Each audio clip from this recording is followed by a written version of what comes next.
May the meditation of my heart be acceptable in your sight, my rock and my redeemer. Amen.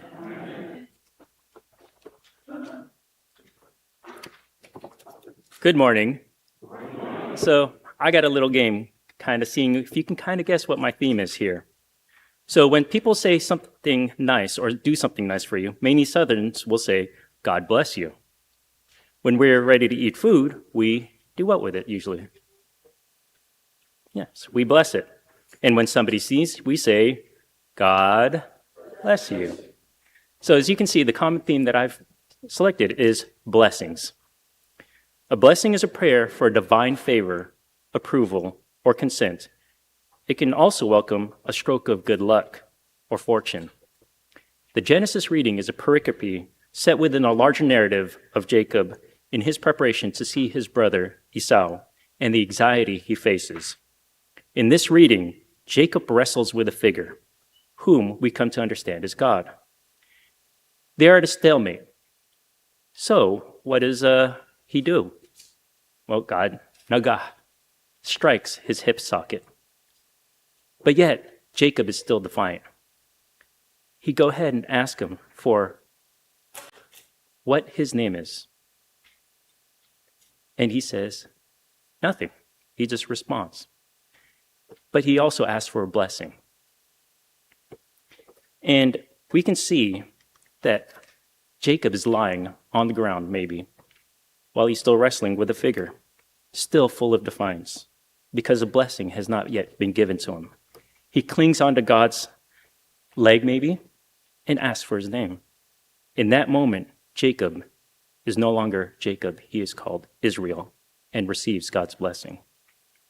To fully understand why the writers of Genesis include this pericope of Jacob wrestling, we must go back. The name Jacob means he supplants. In literature, Jacob would fit the trickster archetype. He tricks Esau out of his birthright, tricks his father into giving him a blessing by dressing up as Esau, and later uses unusual methods to Laban's sheep so Jacob can become wealthy. But oh, the tides have turned. Laban also tricks Jacob with the daughter swap, and then God strikes down Jacob. Up until that moment, Jacob is struck at the hip. He has been defiant, tricking others to secure a blessing.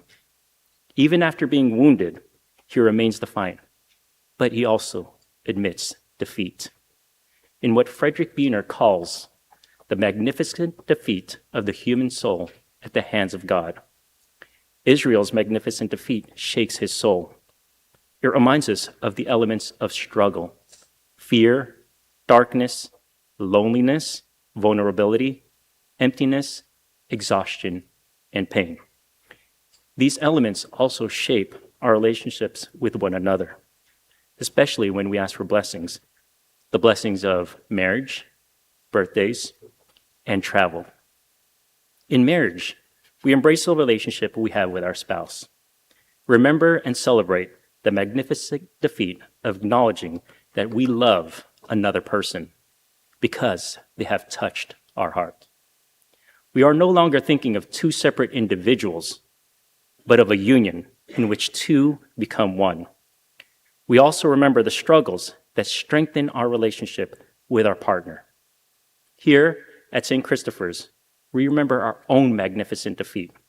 Remember the elements of that struggle: the pain of leaving a space where some are interned in the columbarium, the exhaustion of going through a lengthy legal battle and cataloging what was purchased after the split, and what needs to remain, the emptiness of having to pack up and store items for a place to be determined later, and the loss of our church, where we are left to wander in the wilderness.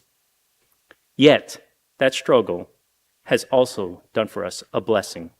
It reminds us of who we are.